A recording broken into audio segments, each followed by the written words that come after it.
Welcome back to your soon-to-be favorite podcast. I'm Angelica. And I'm Kelsey. And this is Here We Grow.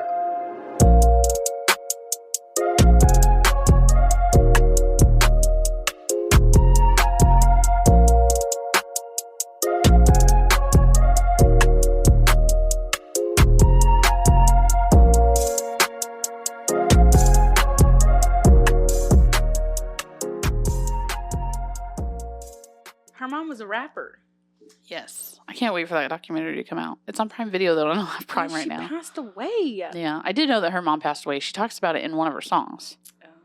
There's a song, I think it's Cobra, where she's talking about her anxiety and wanting to die. And yeah, it's a good song. It's still like a shake your ass song, but she gets deep about it. I got anxiety, but I Wait, like to I'm gonna shake play it my real quick. ass.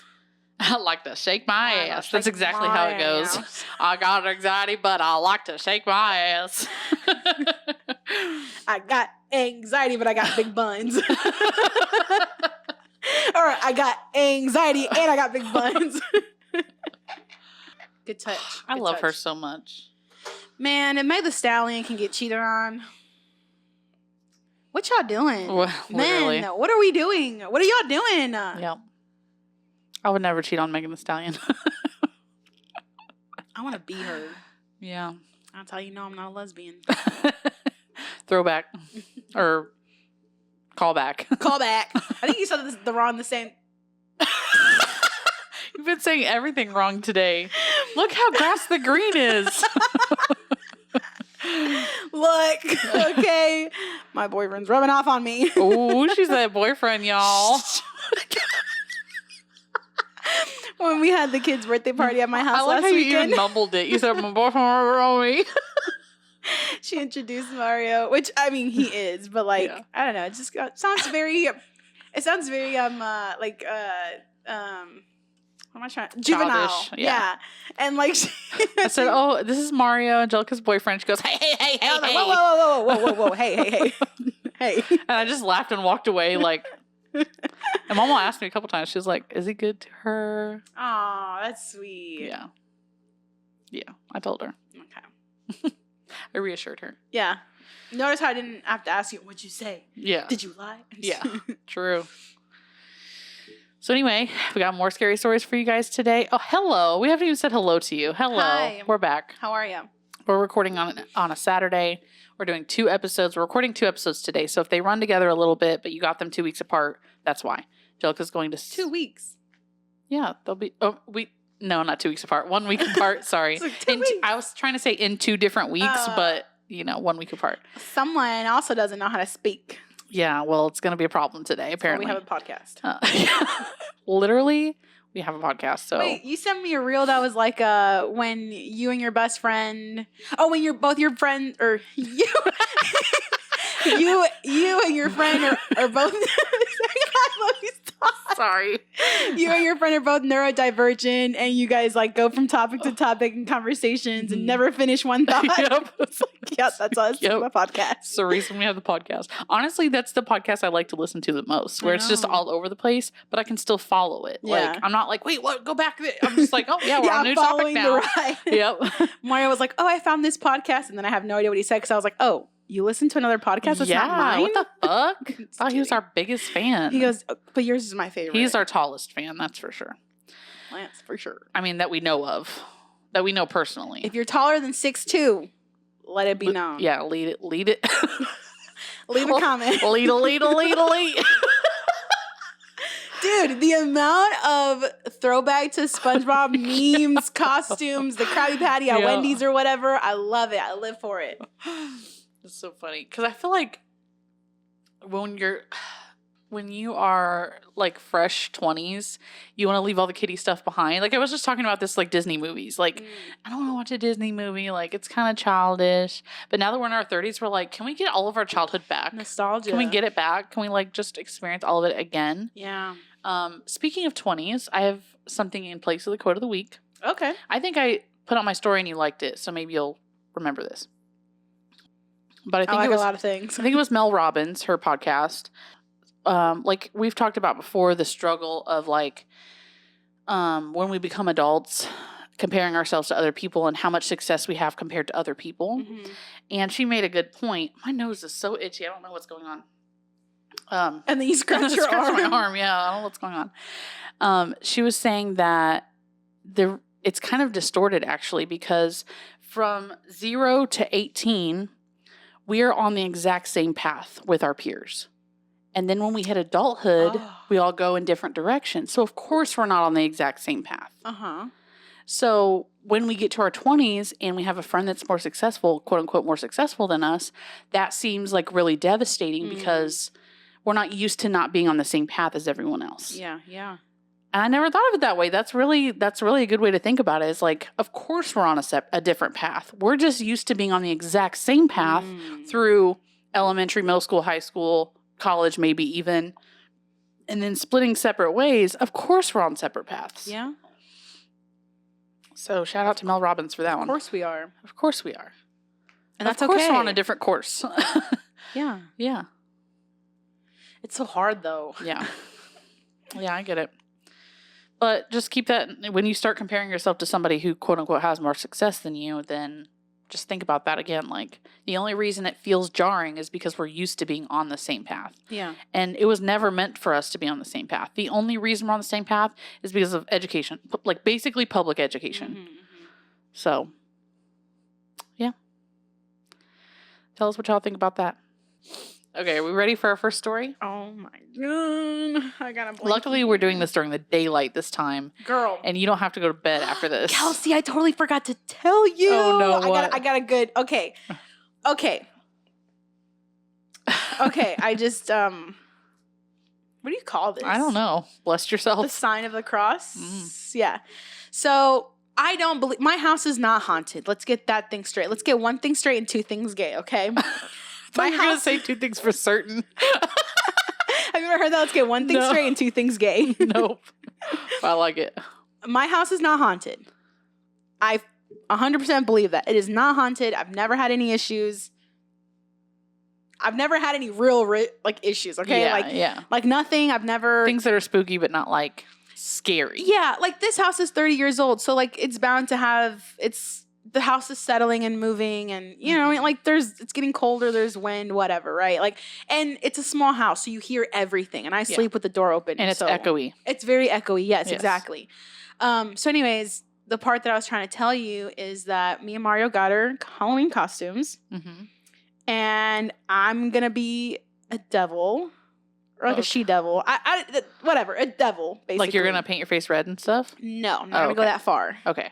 I am going to, like, do highlighter and, like, you know, contour in red. And I bought these, like, latex horns that I want to try and put on. Okay. Like, I bought, like, these wings. Well, Mario want these wings. And, like, I have a staff, like the... Yep. I know about that. And I got a whip. And, you know, like, I'm doing the whole thing. Yeah. And he's going as Baphomet, I think. Baphomet. Yeah, Baphomet. I don't know what that is. He is a deity and symbol associated with the occult and esoteric traditions. What? I'll show you the picture? costumes, yeah. Never heard of this, and I'm very surprised I've not heard of it. This is his costume. Oh, that's scary, and especially how tall he is. It's gonna be really scary. And he bought a staff that's like a heavy, like a real staff. Like, I think he bought the one with the skull or something at the top. So it's basically like a robe with... I'm just thinking about the people that say they don't celebrate Halloween because it's evil. And we're like, no, it's just kids trick-or-treating. And you guys are literally dressing up as like satanic characters. Yeah. It comes with like a goat mask, which he bought a separate mask. He doesn't know if he's going to wear that. He'll probably wear that another day. But he bought a more, like, it's like a mask with horns, like really long horns. More devilish than goat. So he'll probably, like, kind of like that, like at the top. That's scary. But... yeah, so we're going as demons, basically. Yeah, and oh my god, I even got... is it just for Salem? Yes. Okay. Well, we'll probably wear it like on the day of Halloween. Okay. And I also got Belen some devil wings.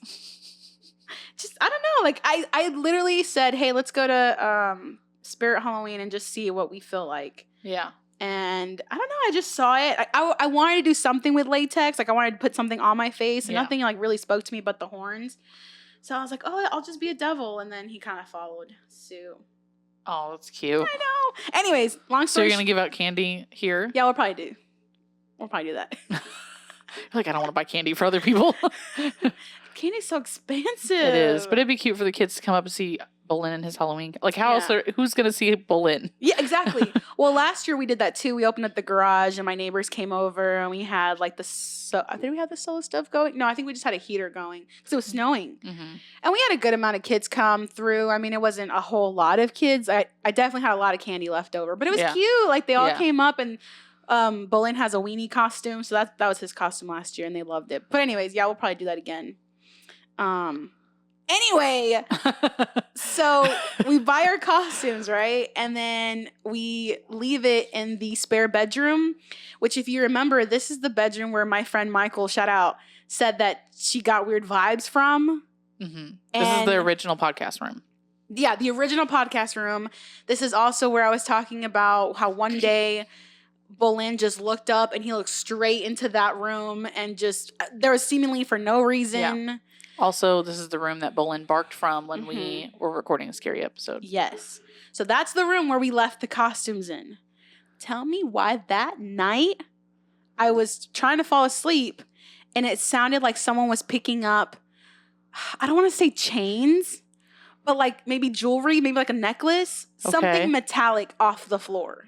Like from the kitchen or the hard floor, the kitchen or the living room. That's where it sounded like it came from. Like someone just picking it up. Okay. Because you could hear the clink, clink, clink, clink. And I was like, I'm taking my ass to bed. And Bolin. So you didn't go check it out or anything? Hell no. Bolin and I literally both like held our breaths. Like I could tell like he was holding his breath too. And then we just kind of like waited. Yeah. We didn't hear anything else. And then he went back to his normal breathing. So then I'm going to bed. I'm going to bed, okay? That was the first night we had the costumes here. Okay. The second night, so that happened. I didn't even tell Mario. Like, it was so minuscule that I didn't really, like, whatever. Minuscule? What's the word? I'm sorry. I thought you were going to say another word, like meniscus or something. But I think such a small detail. Minuscule. What did I say? It was just the accent that you put on it. Minuscule. Yeah. Minuscule. Okay, minuscule. No, wait. Minuscule. No. Just keep going. Such a small, minor detail. I didn't think about it. Okay, Kelsey. The second night. I'm scared, yeah. The second night, I'm laying in bed. Same thing. It happens around the same time. Like 10:30-ish, 11-ish, right? Mm-hmm. I'm in bed. I'm trying to fall asleep. Tell me why. This hallway right here, like this wall to the hallway, the wall that shares my hallway to my bedroom, that closet, and only that wall started shaking. Not vibrating, like trembling. Yeah. And you were here by yourself or Mario? I was here by myself. Oh my God. And I texted him right away and he calls me and he's like, what's wrong? And I explained to him like, it's still happening when you're on the phone with him? No. I'm trying to describe, I'm like, that wall was shaking, trembling. Like, I don't know. How long do you think? Like a good 2-3 seconds. Wow. And only that wall, not the outside wall. The windows didn't shake because my first thought was earthquake. Well, no. Earthquake. Well, I thought maybe a train. A plane was flying too low. Yeah. Because I'm kind of in the pathway of the airport. Right. But why only the middle? Yeah. You would think the outer walls would tremble. Right. And as I'm on the phone with him, he said, did you just knock? I said, huh? He's like, yeah, it sounded like you knocked twice. And he knocked himself on the phone. And I was like, mm-mm. And he goes, oh my God. He goes, I'm coming over right now. The 30 minutes it took for him to drive to my house, I was just like in my bed, like frozen with fear. I was like, oh no, please don't tremble again. Just waiting for something else to happen. Yes. Oh my God. He finally got there and he said he checked all the doors and he went to every room just to make sure nothing weird was happening. And he was like, no, I mean, everything You seemed should fine. put up cameras inside the house. I thought I'm literally at that point. Yeah. Mostly for my dog, but Yeah. But I think no, I don't want to capture anything. But hang on. Okay. So I told Mario, I was like, look, I'm not trying to be superstitious here, but can you take the costumes to your place?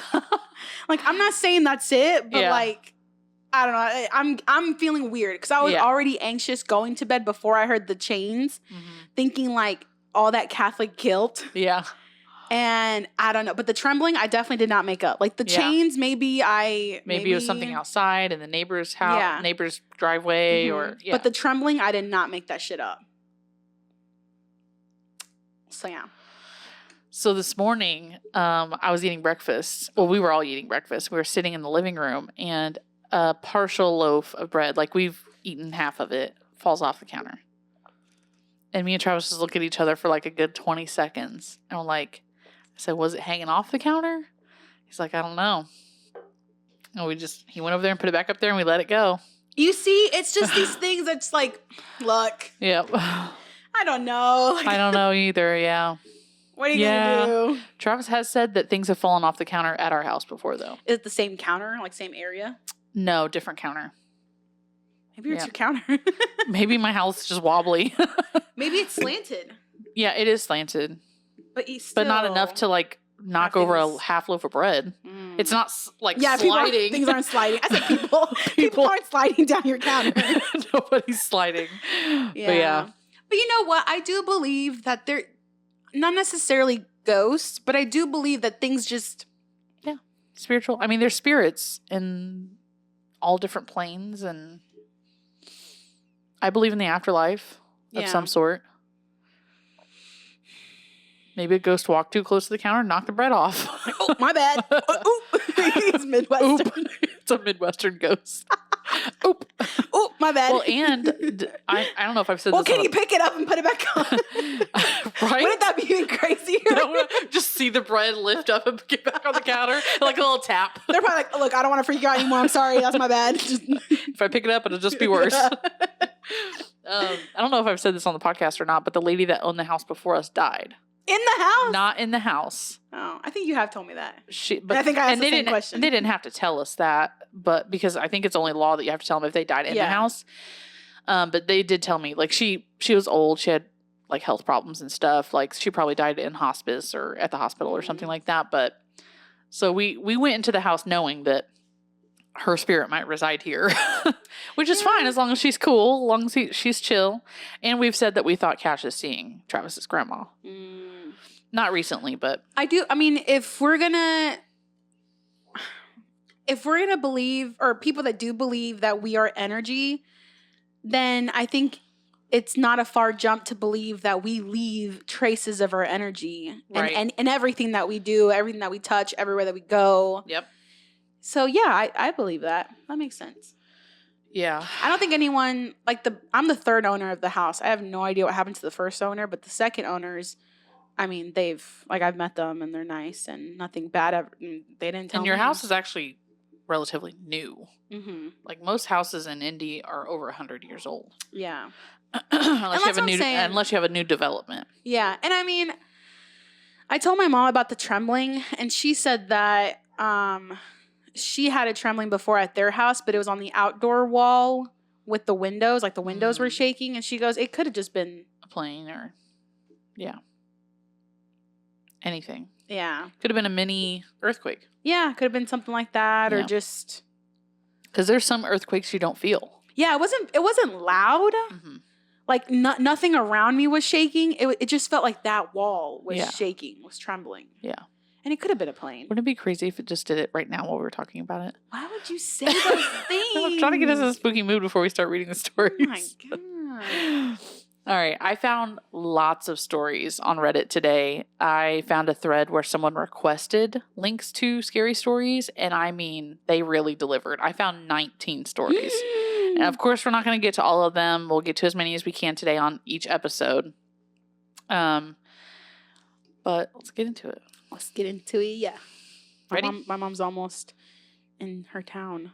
That's cool. My parents are in Mexico. All right, this one is called I've Been Trying to Leave My Bathroom for the Past 30 Minutes. What? You're taking a shit, huh? He's taking a shit, huh? That's like ghostly shit. Oh my God, my coworkers were talking about pooping at work, and one of them was like, Pooping specifically at work? Yes. Okay. They were like, I'm shy. I can't do that. I can't poop at work. I was like, girl, Blow that shit up. I saved my first morning's dump so I can get paid. Like the fuck? It's so funny. I think there's like a saying that says something, save time and poop on the dime or something like that. Yeah. Poop on company's time or something. Huh. Yeah, something like that. Anyway. All right. I've been trying to leave my bathroom for the past 30 minutes. I can't leave my bathroom.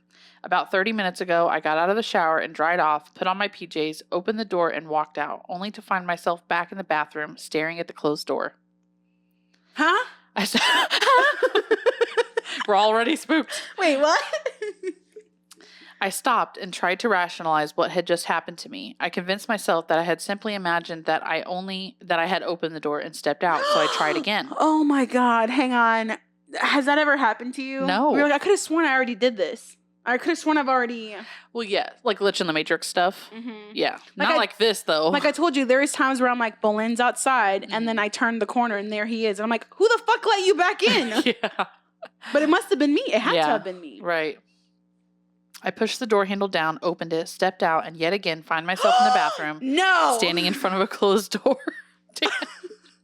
This has happened every single time I've tried to leave. I keep my phone in the bathroom with me when I'm showering. I live alone, so I keep it with me just in case for safety. The first thing I did was call my parents. My dad didn't pick up, but my mom did. Typical. Yeah. I tried to explain the situation to her, but she couldn't seem to understand how I was trapped in my bathroom if the door could open. She seemed convinced that I must mean that my bathroom door's lock was broken and I was trapped inside. Regardless, she said that she would be over ASAP. Good. See, that's something my mom would do. Like, she's trying to, like... rationalize. Yeah. And I'm like, no, you're not getting it. Yeah. She only lives a 15-minute drive away, so she should be here any moment. I'm sat leaning against my bathtub, looking out the open bathroom door into my landing. I opened it this time, but didn't try to step out. Everything looks normal. My bedroom door is closed, just as if I left it. The airing cupboard door closed as well. The stairs leading down the hallway and the front door all normal. The door's shut. I don't have any recollection of how it shut, when it shut, only that it must have happened in the last few seconds after I wrote that last paragraph. Ooh, I got chills. Okay, I love... So she's writing this in real time. I love that she's doing that. Yeah. Because that would be like... I mean, I wouldn't think to do that, but how smart. Yeah. I've just reread that paragraph. It's proof that I'm not going crazy in imagining this.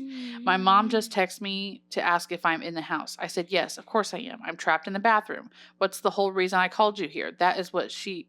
she has sent. We could use without your attitude. Yeah. We can do that. This is what she sent. Mom, why aren't you saying anything? Me. What do you mean? Mom, are you even in there? Me. Yes, I'm in here. Are you here? Mom, I'm outside the bathroom door. I've been calling your name. Oh, no. I don't understand. I can't hear anything through the door. I'm going to open it. No. I can see my landing, my stairs, my front door, but no mom. I tried to walk out, but it was fruitless. Back staring at the closed bathroom door. My mom tried the handle of the door from her side, but it won't open. She brought tools to unscrew the lock. She says she's doing it now, but she brought tools? So smart. So smart. She says she's doing it now, Mom but and I daughter, can't. so smart. Literally. I'm assuming that's a woman. Yeah, it's a woman. Okay. But I can't hear anything, and I can't see the handle moving. Okay, Mom, Mom texted me to say the lock is taken out, but the door still won't open on her side. Huh? She looked through the circular hole in the door where the lock was, but just saw my bathroom empty. Oh, She's in another dimension. Oh, no. There's no hole on my side of the door. The handle and the lock are intact. No. I have no idea what's happening and how I can get out. After much convincing my mom that I'm in fact in here, she said she's calling someone to possibly knock the door down. I'm worried that once they do that, they will find an empty bathroom, and yet I will still be here trapped in my bathroom. There's no plug sockets in here, never mind my phone charger. My phone will die at some point. I'm already at 24%. When it runs out, I might lose my only point of contact with the rest of the world. I don't know what to do. My mom's left now to get help. I'm sat wondering what I can do. I tried breaking down the door myself. I knew it wouldn't work, but I had to try. I remember reading once on Reddit that you shouldn't use your shoulder. You should try to kick the door by the lock where it's the weak point. It didn't work. I'm not sure any part of this door has a weak point now. Yeah, it's like a dimension door or something. Like, so she's not able to open it with the handle? She can open it, but then she can't. When she steps out, she's back inside the bathroom with the door closed. So she thinks by breaking it down, it'll work? Yeah. Okay. The window is small. I'm not sure if I'd actually be able to fit out of it. There's a window. Scratch that. The window won't open either. There are locks on the windows in my house. You can lock them with a little key, but I never noticed any when I moved in, so I've never been able to lock them. It's locked now, though. Whoa.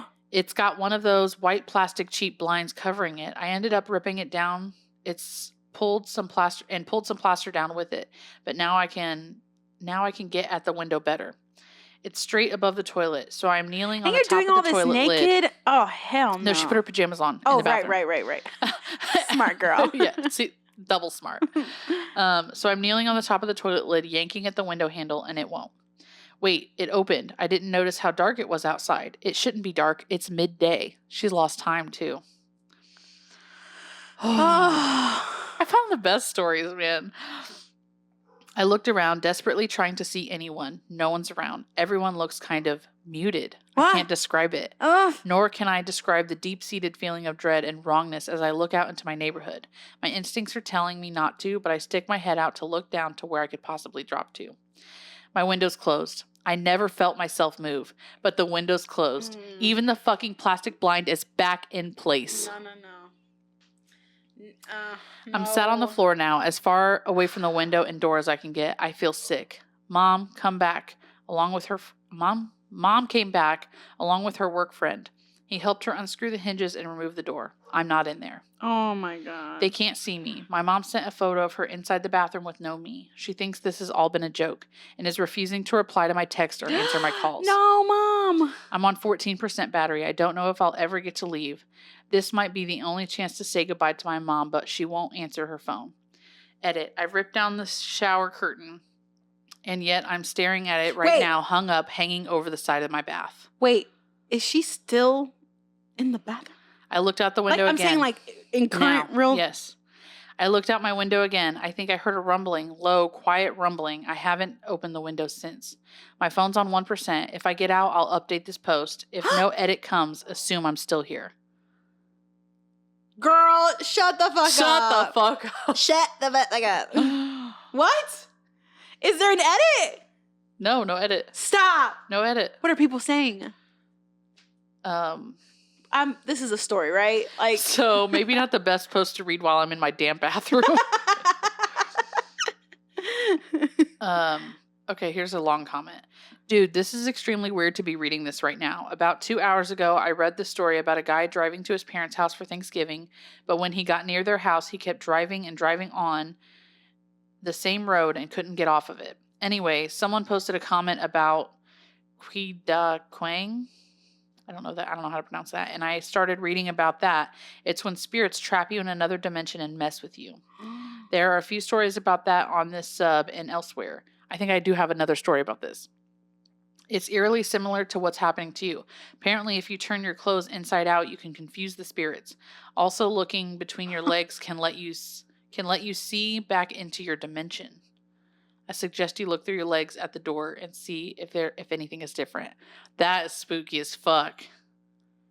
Oh, she's on 1%. How is she going to be able to read all this? Yeah, no. Oh my God. That was rough. You want to read the next one? Do you remember that mystery we talked about on the podcast about the kid who, I think it was here. Anyway, he was in college and he gave away all of his belongings, the earrings to his girlfriend. Yeah, and he was driving home to his parents, and he's like, "I'll be right there in a couple of hours." And then his mom and he just disappeared. And they go back to the last known location that he was and how he was acting erratic, but they never found him. Mm-hmm. Yeah, I think about dimension stuff when those kind of stories happen too. Like, what the hell?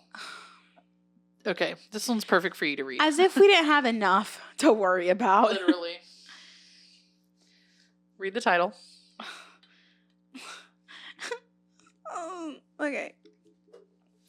I've not read these stories, by the way. I just read the titles, and if the titles sound intriguing enough, I save them. So I only know the title of the story. I don't know the story. My wife has been peeking at me from around corners and behind furniture. It's gone from weird to terrifying.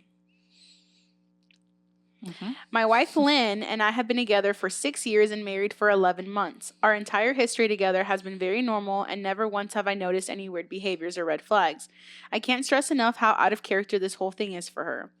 Lynn is very kind, intelligent, and thoughtful. She's always been the no-nonsense type of person. Being childish or trying to scare me is not something she'd normally do. She doesn't even like watching horror movies. When we first started dating, she agreed to watch The Shining with me because she knew how much I loved horror. She was so scared that she didn't even make it through the half of the movie before we had to turn it off. She isn't into anything creepy and has never been into pranks. It's just not her cup of tea. And that's fine. But that's what was so strange about this. It's just so unlike her. I should also add that she never had any mental health issues, and as far as I'm aware, it doesn't run in her family. I know some people are able to hide their mental health problems, but in the 6 years we've been together, I think I'd seen some sort of sign. 2 months ago, I was in the kitchen making myself some coffee before work. I was running a bit late that morning and knew I wouldn't be able to make it to Dunkin' Donuts for my usual morning fix. I took a sip of my coffee as I hurried down the hall towards the front door, when I happened to notice Lynn peeking at me from around the corner ahead of me. I could only see her eyes and a strand of her long, dark hair hanging against the wall.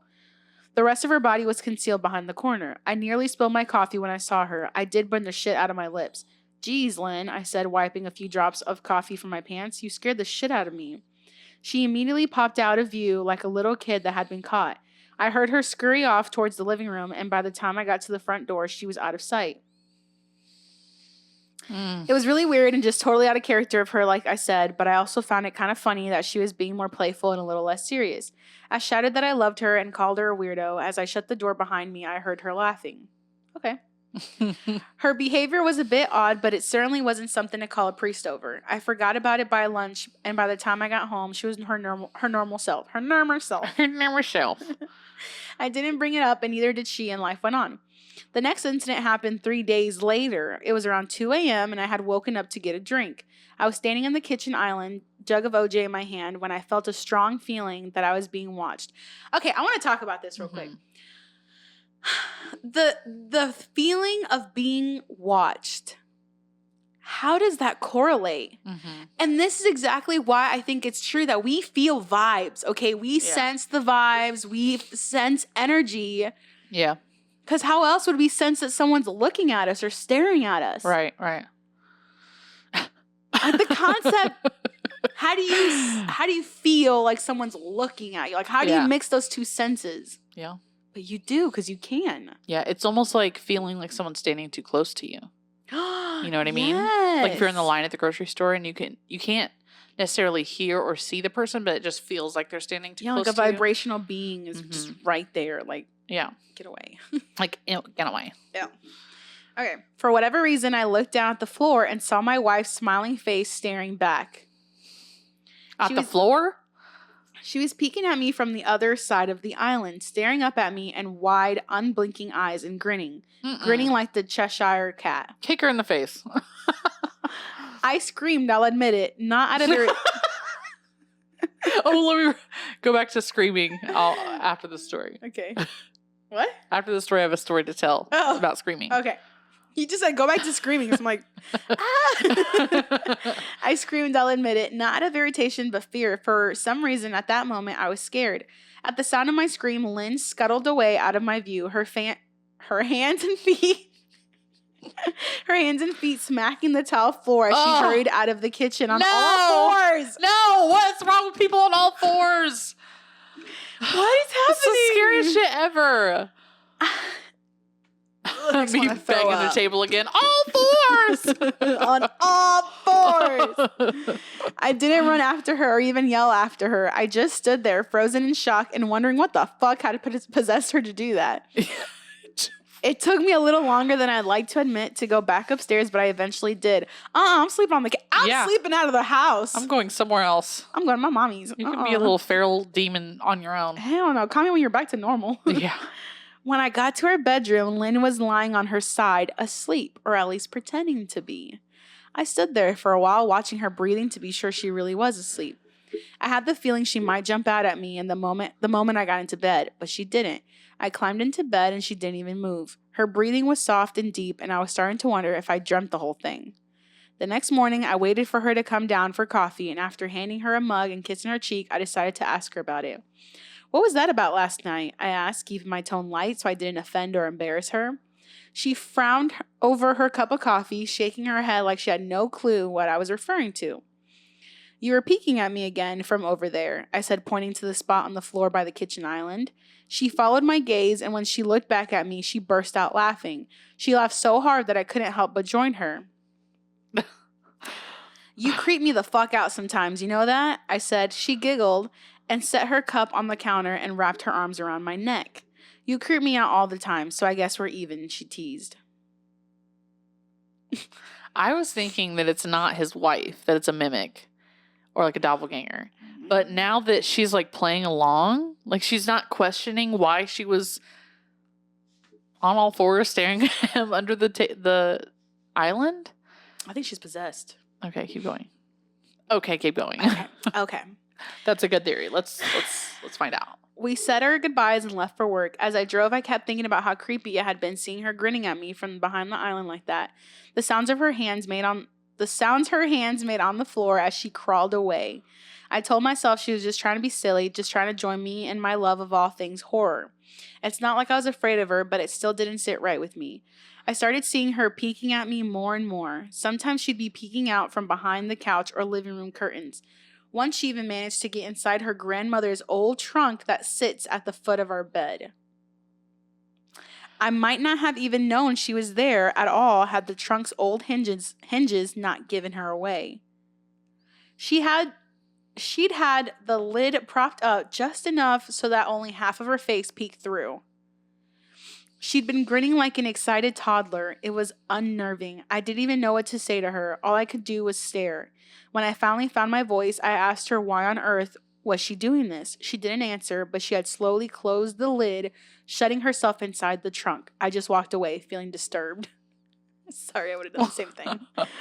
I didn't understand why she was doing it, but it clearly made her happy. I just hoped she would I would hope she would tire of the game quickly. Lynn didn't peek at me for the next 2 weeks. I started to think that she was done with her weird prank, and I was relieved. We were watching the show on Netflix one night, and I jokingly said that I hadn't seen her peeking at me lately and that she must have given up on her spy game. She looked up at me with a small smile and said, "Maybe I've just gotten better at it." No. Oh my God. I didn't say anything, but I wondered whether or not she was joking. For the next few days, I couldn't stop thinking about what she'd said. Was she still peeking at me when I wasn't looking and I just hadn't noticed? And if so, what the hell was she getting out of this? I started to feel paranoid, constantly checking whether she was watching from around the corner or behind a door. I was jumpy whenever I was home and she wasn't in full view of me. I felt stupid and a little crazy. Honestly, this is a great prank. Yeah. Like, to really do in real life, this is great. Like, make them paranoid, make them lose their mind. Like taking notes. We'll cut this out so Mario doesn't hear it. But after a few weeks without another incident, I began to relax. I stopped checking behind furniture and walls and told myself it was just a bad memory. Then a few days ago, things got so much worse. Lynn left to go to a friend's, and I lounged on the couch and played a couple of games on my laptop. Around 9 p.m., I hopped in the shower, and as I was washing the soap off my hair, I felt that awful feeling that I was being watched. I slowly opened my eyes and almost had a fucking heart attack. Heart attack. Oh. Go. Say it. Lynn was peeking from behind the shower curtain, her entire head stretched into the shower, leaving just her body outside. Her long, dark hair hung against the curtain, the ends dripping with water. Her mouth hung open in a terrible grin, eyes wide and red, as if she hadn't blinked in a while. I screamed and jumped back against the wall. She didn't move, nor did her smile waver. Her makeup ran down her cheeks in 2 black streaks. She looked giddy and completely deranged. I was fucking terrified. We stood like that for a few moments, and neither of us saying a word. Finally, after what felt like forever, she slowly pulled her head back out of the shower, and I watched her blurry figure through the curtain as she moved backwards towards the bathroom door. A second later, the bathroom door slammed shut hard enough to rattle the mirror. I screamed again and jumped out of the shower to lock the door. I stayed inside the bathroom for over an hour. Maybe I was overreacting to some of you, but joke or not, I wasn't going to put up with that crazy shit Who would anymore. say you're overreacting to this?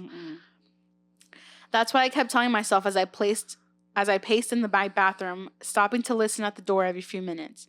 Suddenly, I heard a muffled sound, and I pressed my ear against the bathroom door, straining to listen.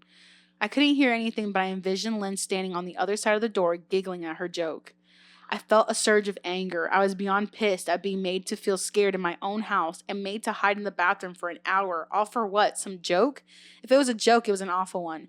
What the fuck, Lynn? I snapped. This shit is getting really fucking annoying. I waited for her to apologize or to call me a jerk, but instead I heard a faint moan. So quiet, I wondered if I heard it at all, and then complete silence. Lynn, I called out, not able to hide the shakiness in my voice. I got no response, just my own heavy breathing. I swear to God, just fucking stop it, I yelled, pounding my fist on the door.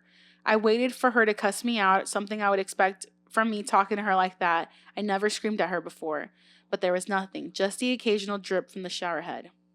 I won't deny that I was scared, too afraid to open the damn door and face my own wife. I waited another 30 minutes or so, which feels like a fucking lifetime when you're scared. Finally, I decided I wasn't going to spend the night hiding in my bathroom, so I got down on my knees and peered under the... Sorry. Don't skip ahead. I got down on my knees and peered under the door. I almost expected to see her face peeking back at me, but thankfully I didn't.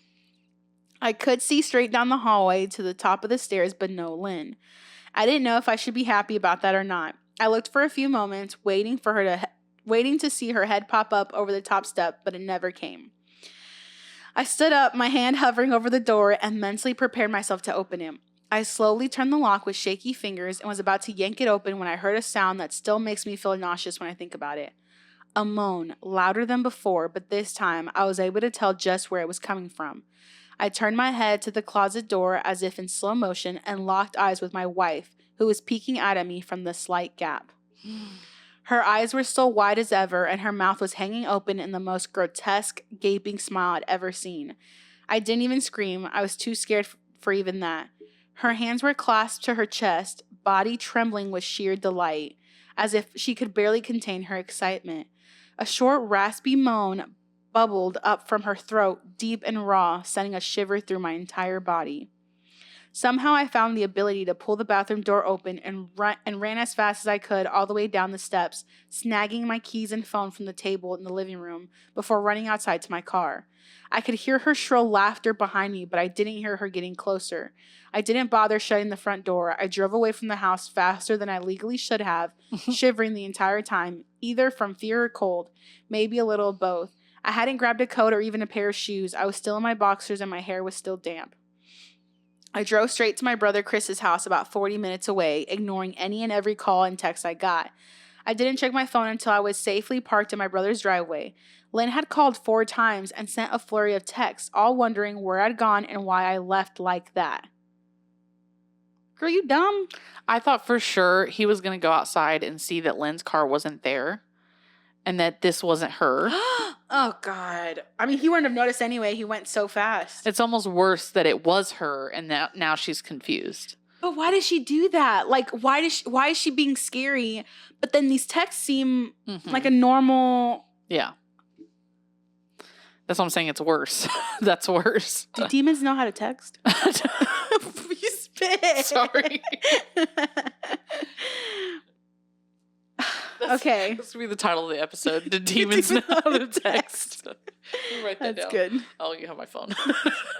I threw my phone at the dash in a rage, furious at her nonchalant attitude. I'd be pissed too. My brother and his wife were surprised to see me, especially dressed in just a pair of boxers, but told me to stay as long as I needed. Chris lent me some clothes and asked me what happened. I told him Lynn and I had a fight, but didn't get into the details. I would spill everything. I don't know how people aren't like, oh my God, this really scary thing just happened. Yeah, why is he trying to minimize it? Yeah. I didn't want him to think I was overreacting, leaving my wife over a prank. It's a pretty scary prank. Scary prank, yeah. Even if it was a strange one. I mean, hadn't I encouraged her for years to lighten up instead of being so serious all the time? I had wanted her to relax and loosen up, but this was definitely not what I had in mind. This is not relaxed. This is that's unhinged. Not demure. I tried to sleep on their sofa, but my brain wouldn't let me sleep. Every time I closed my eyes, I saw Lynn's face staring at me from inside the closet. Knowing she'd been in there with me the entire time made my skin crawl. She'd never left the fucking bathroom at all. Instead, she slipped inside the closet and slammed the bathroom door shut to fool me. That's what I was confused about. I wasn't sure if he had already opened it to his bedroom to that closet. Right. But now he's saying that the closet was inside the bathroom. That's scary as fuck. And he said he was in there for a good 30 minutes. Yeah. And then another 30 minutes took the whole the showering and her scaring him. Yeah. And then he stayed another 30 minutes to wait her out. Yeah. And she was just in there. She's like, "Why'd you leave like that? Girl, your dedication to pranks is terrifying." Oh my God, this is stressing me out. Yeah. Also, I broke a nail. I don't know if you noticed that. I did notice. It hasn't even been a week. You've broken a few, haven't you? Lately, yeah. I don't know if it's my real nails being brittle and that's what's allowing them to break. I don't know. But after this set, I think I'm going to cut them all off and just... No, I'm not. I say that now. And then I get there and I'm like, keep them long. Okay. Oh my God. The mere thought of going back home gave me anxiety. I tossed and turned, unable to sleep. Chris ended up giving me some sleeping pills, so I was able to get a little rest. My sleep was filled with terrible dreams, all of Lynn's smiling face. I woke up just as the sun started to rise. My sore body ached from the sofa, and I felt drained. I knew I'd have to call Lynn at some point, but I didn't know what to say to her. I wouldn't be going home unless she gave me her word she'd never do any more creepy shit. I just wanted my wife back. Her normal, serious self never looked so good to me. I was contemplating calling her and telling her that when the familiar feeling came over me, I was being watched. I was staring at the ceiling, my heart in my throat. I didn't want to look away, but the longer I ignored the feeling, the worse it got. My eyes drifted away from the ceiling, almost on their own. Her face was pressed up against the window beside the couch, staring down at me with that same gaping smile. Drool dribbled down her lips, leaving 2 long streaks down the glass. I didn't know how long she'd been there, but something told me she'd been there quite a while, possibly all night. Oh my God. I didn't bother screaming, though I was afraid. Anger trumped any fear I felt at that moment. I jumped up from the couch and pounded my palm against the glass.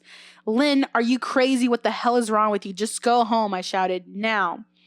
She didn't move, and her ghastly expression never changed. If anything, her smile only grew, as if she had never been more elated. I could hear Chris and his wife moving around upstairs, as if Lynn could hear them from her place outside. Her head twitched slightly in their direction, and she began to close her mouth slowly. Chris called my name from upstairs, obviously concerned. I turned to see him and his wife, Rebecca, hurrying down the steps. When I turned back to the window, Lynn was gone. The only sign she'd been there at all was the 2 streaks of drool still dripping down the glass. I tried explaining to Chris and Rebecca about waking up to see Lynn watching me through their window. They were skeptical. Who wouldn't be? Chris and I went outside to the spot in front of the window, but there were no footprints in the dirt, just a slight indent. Animal, probably, Chris guessed. Oh, it's animal, all right. And I didn't argue. He and Rebecca assumed I dreamt the entire episode, but they didn't understand, and I was too tired to explain it to them. What? I called out of work that day and turned my cell off. I didn't want to face Lynn. Just talking to her was too much for me at that point. I really started to believe something was irreversibly wrong with her, that no matter what promises she made, we'd never be the same again. The thought saddened me to my core. That is sad. Mm-hmm. The thought saddened me to... I already said that. I cried. I cried most of the morning. By noon, I figured I was ready to confront her, give her one last chance to explain herself. I could at least give her that after 6 years, I told myself. I turned my phone on and saw the dozens of texts she'd sent, all from a seemingly concerned wife. "Can we talk? I love you. Please call me. I'm really worried. Can you answer? Just come home." And more of the same. All texts telling me she loved me and she wanted me home. How worried she was. Not a damn one addressing the crazy shit she pulled, like she hadn't been acting like a character from the Stephen King book. Even her texts were different. She normally texted novels just to tell me to pick up a loaf of bread. You'd think she'd have more to say to me after her bizarre shenanigans. Yeah. I know it probably seems childish to some of you who are miles away from the situation, but if you saw the way Lynn had looked at me, how she scampered away on all fours like some wild animal, grinning at me from inside the closet like a lunatic, then I think you'd find my reaction was warranted. I ended up staying with Chris and Rebecca for another night. I didn't wake up yesterday until afternoon. Oh, he's writing this recently. Didn't wake up yesterday. I'm a ghost now. And thankfully, I didn't see Lynn's face watching me through the window. I don't want to pry because it's not my place, but is this fight something that can be mended? Rebecca asked. She'd made us both a sandwich for lunch, and I knew she wanted to breach the subject without seeming to be nosy. In other words, she's probably being like, hey, when are you going to go home? Yeah, what's going on here? What's the plan? Yeah. I don't know. She's like a different person, I said, choosing my words carefully. I still wasn't ready for her or Chris to know the full extent of the batshit craziness I had been dealing with. Rebecca, people change, Ben, but she's still the same woman you married. Maybe you both just need to talk through your issues. Whatever's going on, I'm sure it can be fixed, she said, ever the peacemaker. I think it's beyond that now. I don't think talking would help. I just don't trust her. I said, the word stung in my heart. I missed and loved my wife, but how could I live with someone like that? Living in constant fear didn't sound too appealing. Lynn loves you. She has to be absolutely crushed, she said. I don't know about that. I said, well, she certainly seemed like it to me. I've never seen her so upset. Very much unlike the Lynn I know, Rebecca said, shaking her head sadly. It took a full minute of her words to really sink in, and when they did, I felt dread worming its way through my skin. Wait, what do you mean? You saw her? You saw Lynn? I asked, my mouth suddenly dry. Rebecca nodded casually as if that fact wasn't nightmare fuel. Maybe for her it wasn't. She stopped by this morning just after Chris left for work, she said, cleaning the plates from the table. I didn't see her car, though. Maybe she took an Uber or something. Beck, what did you say? Did she come inside? I asked, sweat starting to break out on my forehead. She's in there right now. I just know it. I began looking around, examining corners as though a predator lurked behind them. No, she just asked if you were awake yet, and I said that you weren't. I asked if she wanted me to wake you, but she said no. Just said to let you sleep, she said as she washed the dishes. That's all? She didn't say anything else, I asked. No, she looked awful, though, like she hadn't slept in days. I think you should call her. I got up from the table and thanked Rebecca for lunch. I felt a little bit better at the knowledge that at least she hadn't come inside. I thought they said she did. Yeah. Hang on. Okay. When he said, what did she say? Did she come inside? She said no. Oh. She just asked if you were awake. Okay. Still, I needed to double check that the doors were locked. I sat for a while trying to figure out what to do next. I didn't want to go home, but I felt that I owed it to Lynn to help her if I could. Hadn't I sworn an oath to love and honor her through sickness and in health? Clearly, she was very sick. If she was sick, which I truly believe she was, I had to try and get her the help she needed. But I didn't even know where to start. I didn't want to call the police, and besides, what the hell was I going to tell them? That my wife was peeking at me, that she was being creepy? As bizarre as she'd been, she still hadn't committed any crime. Not yet, anyway. The police would have probably said that I was overreacting, but this wasn't some prank. It felt wrong, dangerous even, like something sinister lurked behind her smile. I knew as her husband I was well within my rights to have her committed, but what if she simply acted normal in their presence? She'd obviously been able to fool Rebecca into thinking she was just a concerned wife. As long as the doctors didn't find her a danger to herself or others, they'd have no choice but to release her after 72 hours. I felt lost and overwhelmed. So I did what any husband in my position would do. I called her mother. I didn't want to, believe me. Her mother, Marianne, and I were never on the best of terms. We never fought or something like that. She just wasn't a very warm person.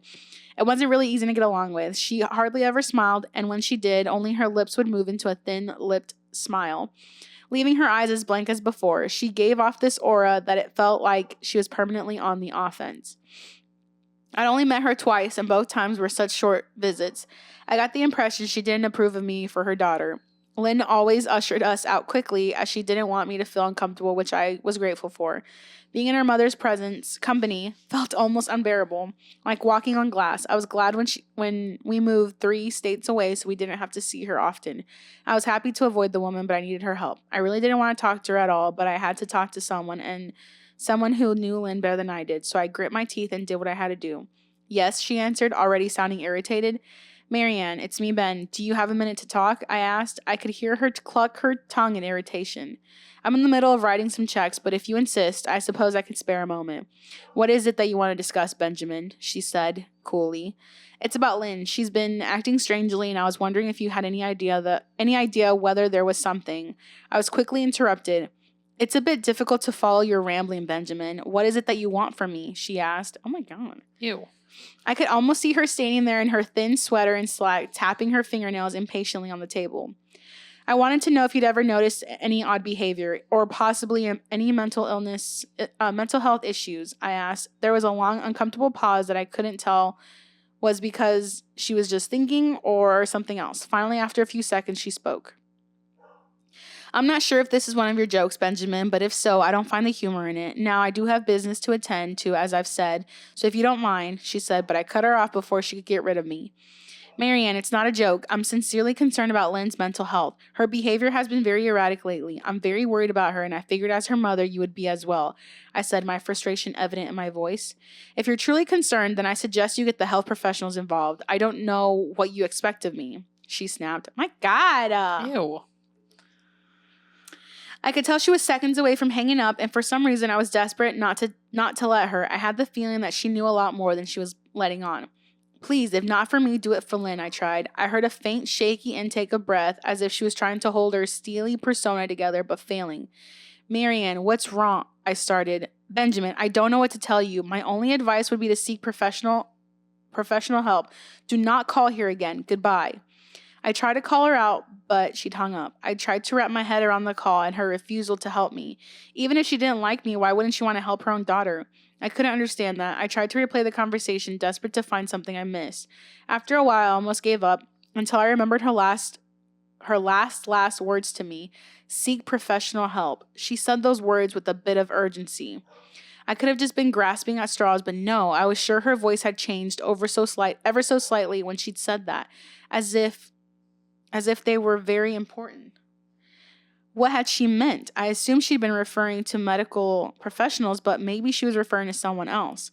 Someone that she didn't, for some reason, feel comfortable saying directly, or maybe I was just desperate. What did she say? Seek professional help. Maybe she means like a priest. Mm-hmm. An exorcist. Mm-hmm. I waited for Chris to... Why not just say that? Like, what are you doing? Okay. Say what you mean and mean what you say. Period. I waited for Chris to get home, and after a very long and exhausting conversation with him and Rebecca, I convinced them that Lynn truly needed psychiatric help.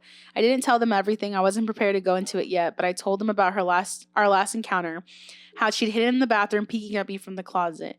They were obviously shocked, but thankfully they believed me. They too just wanted to help her. Still, they didn't think it was all that serious. Weird, maybe, but not dangerous. They just kept saying that Lynn had to be playing some kind of weird joke. Maybe for YouTube, Rebecca offered. It's only half-heartedly. Chris didn't think we should involve the police just yet. He offered instead to go with me, and I really readily accepted. He reasoned that calmly talking to her, trying to coax her into going willingly, was the best recourse. I agreed to do it his way. At least I wouldn't be going into that house alone. We drove over this morning, just after breakfast. There was no way I was going at night. When we pulled into the driveway, my stomach began doing somersaults. Her car wasn't there, but I still didn't let my guard down. The front door was ajar, and for a split second, I thought we'd see her eyes staring through the gap. I was shaking and started to sweat. Chris, however, was fine. He waited for me to open the door, his hands in his pockets like he was going on a fucking stroll through the park. I envied his ignorance. I pushed the door open and was immediately hit with the stench of rot. Chris smelled it too, and he walked in the house behind me with his nose scrunched up. What do you guys use to clean the floors around here? Shit? Chris mumbled. Shut up, I said, my eyes darting around for any signs of Lynn.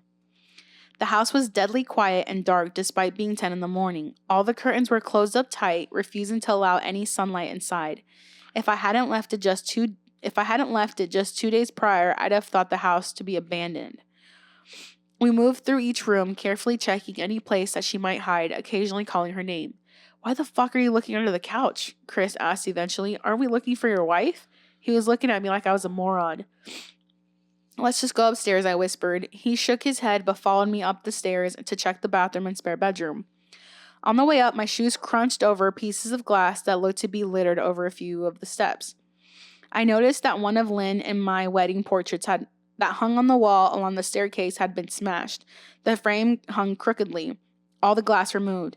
I stared at the picture, a lump forming in my throat. We had taken the photo just after leaving the church, after saying our vows. She looked so beautiful in her white gown. I looked at Lynn's beautiful face. I never dreamed her face would ever be a source of terror for me. We climbed the rest of the steps and checked the spare bedroom, but it looked completely untouched. I was hesitant to go into the bathroom, my fear from that night coming back to me all at once. Chris noticed and offered to go in by himself, but I couldn't let him do that, so we walked in together. Checking the closet and the shower, the bathroom looked as if it hadn't been touched since the night I left. I don't think she's here, Ben. Why don't you pack some clothes and we'll try coming back tomorrow or something? Chris said. I nodded and went into our bedroom and shoved some clothes into a duffel bag. When I checked inside our closet, I came across the source of the smell and gagged. Chris took one look and lost all color in his face. He had to go stand by the stairs to get away from the sight and smell. Don't read ahead. I gazed down in shock at what lay inside my bedroom closet. Soaking into the rug were at least a dozen eyeballs, all carefully laid out in pairs. What the fuck? Some were as large as a quarter, while others were as tiny as a marble. I stared down at the eyes she'd collected from small animals, and I wondered how she'd gotten them and shuddered at the thought. My hands are getting sweaty. Okay, what the fuck? This story has just taken another turn. Okay, look. Okay. Man, I thought I had it bad with Becca's shoe addiction, but fuck me, your wife's in here collecting eyeballs, Chris said, gagging. How can you still joke about this? Ben, I think we should go, he called from the hall. I'm getting nauseous. All right, I grabbed my duffel and shut the closet door on my new nightmare. I stepped out into the hall and took a deep breath of air. I could taste the rot on my tongue and I couldn't help but gag. Oof. Who the fuck lines up eyeballs in their closet like that? Chris mumbled. I tried to tell you she needed help, I said. She doesn't need help, Ben. She needs a fucking exorcist, she said. You coming or what? I can't stand the smell any. His words died in his throat and his eyes grew wide with fear. What if that was the end of the story? That'd be crazy. Okay. I didn't ask him why. I could feel it. Someone was watching me, and I didn't think it was the eyes in the closet. I turned around, my eyes slowly scanning the bedroom. Christ. Not Chris. Christ. Big difference. Christ, I whispered as I finally saw what we'd miss. Under the bed, curled on her side, watching us with the excitement of a kid on Christmas morning, was my wife. She held her hands together just under her chin, and they were shaking eagerly. Now that she knew she'd been found, I could hear the quiet noises she was making, a sort of hiccuping sound in her throat as if the excitement was just too much for her. It was unnerving to say the least. Wide eyes and that same huge smile. Everything in me told me to run, but I forced it away. This was my wife. No matter how twisted, she was still the woman I married. I had to help her. Lynn, I said softly. She didn't respond, but her head bobbed back and forth in two quick little movements as if she were nodding. Baby, I just want to help, okay? Can you let me do that? I asked. I had taken a single step forward, approaching her like some kind of dangerous animal. I love you, Lynn, I said softly, taking another step closer. She let a tiny moan escape her open mouth, and I had to resist the urge to run. Her shoulders were starting to quiver, and her eyes grew as large as saucers. I crouched down so I could see her better. Nope. Why would you crouch down? Hell no. Talk to her from the doorway. That's a very vulnerable position. I know. I said vulnerable. Oh, no. No, don't read ahead. Don't read ahead. I crouched down so I could see her better and immediately saw the blood. Her hands were covered in it. They trembled more the closer I got, as if she was barely able to contain herself. Lynn, are you hurt? You're bleeding, I said. She bobbed her head again, her bloody fingers moving up and down as if playing an invisible piano. They occasionally grazed her chin, leaving smears of blood on her skin. I wanted to recoil in disgust. The smell that was coming off of her was revolting. I could feel the vomit trying to climb up my throat. Her lips were dry and stretched thin, blood seeping between the cracks. I knew she wouldn't come out on her own. I knew she wouldn't come out on her own, but I didn't want to leave her in the state she was in. I scooted closer and reached out to her. The excited hiccup sounds got louder, and her hands shook, fingers flexing. It was then that I could see the blood oozing from in between her fingers. "Oh my God, Lynn, you're bleeding," I said. Instinctively, I reached out to take her hand, but before I could even touch her, her hand sprang out towards me. A sharp pain shot through my arm, and I fell back on my ass. My arm burned, and I could see the blood dripping down into the carpet. I looked back at her in shock and saw her grinning madly, her fingers clutching a large shard of glass. "You all right in there?" Chris asked from behind me. I turned my head slightly and nodded to him, cradling my arm to my chest. When I turned back to face Lynn, I saw that her focus had shifted. She wasn't looking at me anymore, and she wasn't smiling anymore either. She was staring past me, her eyes glaring at Chris, the way a hungry lion must stare at an antelope. Her mouth was still hanging open, but it was twisted into a snarl. I got to my feet and began walking backwards down the hall, afraid to take my eyes off her. "Are you bleeding?" Chris asked. The moment the words left his mouth, Lynn started fast, scooted out from under the bed, the glass shard still in her fist. Oh my God. "Chris, run, go," I yelled. He must have been too afraid to move, because a second later I felt my back bump into him. He was still standing at the top of the stairs, staring at the horror that was my wife. Lynn had crawled completely out from under the bed and stood in the bedroom hallway, her face twisted in rage. Her whole body was visibly tense. Blood ran down her fingers and onto the floor. "Jesus, Lynn," Chris said, "you up playing hide and seek?" What What kind of weird ass comments do you have, Chris? I reached back and pushed him towards the step. "Move your ass, Chris," I said as quietly but firmly as I could. Lynn bobbed her head in fast, sharp motions and began to grin, stretching her mouth open wider and wider so that her chin seemed to touch her chest. I heard Chris mutter a prayer, and then he was running down the stairs. I stood at the top of the steps, stuck between the love for a woman who clearly needed serious help and self-preservation. "I only want to help," I said, choking back tears. Her eyes focused on me once again as she slowly lifted the glass, holding it out in front of her, and then she started sprinting towards me, grinning with utter excitement. Thankfully, my body took over and I flew down the stairs, skipping 2 or 3 at a time. I made it to the front door before I felt her leap onto my back, wrapping her arms around my neck, her open mouth next to my ear so that I could hear those terrible hiccuping sounds up close. I shook her off me, knocking her to the floor. I felt a searing pain in my back as she went, but I tore open the front door and bolted to my car.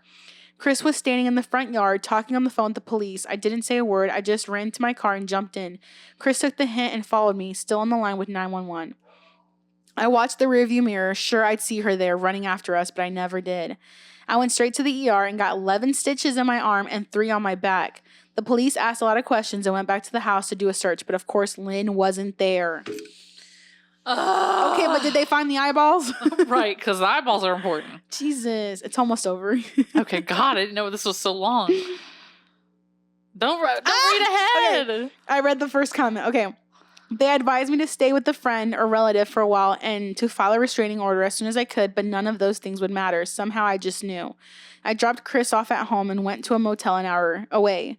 I wanted to put as much distance between me and Lynn as I could. This is where I've been for the last 4 hours. I thought maybe the police would find her. Maybe they'd get her the help she desperately needs. But now I don't think so because 40 minutes ago I got a text from an unknown number, just 3 words. "I found you." And a picture attached. The picture was dark and grainy, but I instantly knew what it was. There was no mistaking my wife's eye. Just her eye? And a picture attached. The picture was dark and grainy, but I instantly knew what it was. There was no mistaking my wife's eye.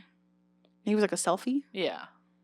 I started typing this out immediately after. I don't know what to do. I'm alone and scared, and I can't help but feel that I'm being watched. That's the end of the story? That's the end.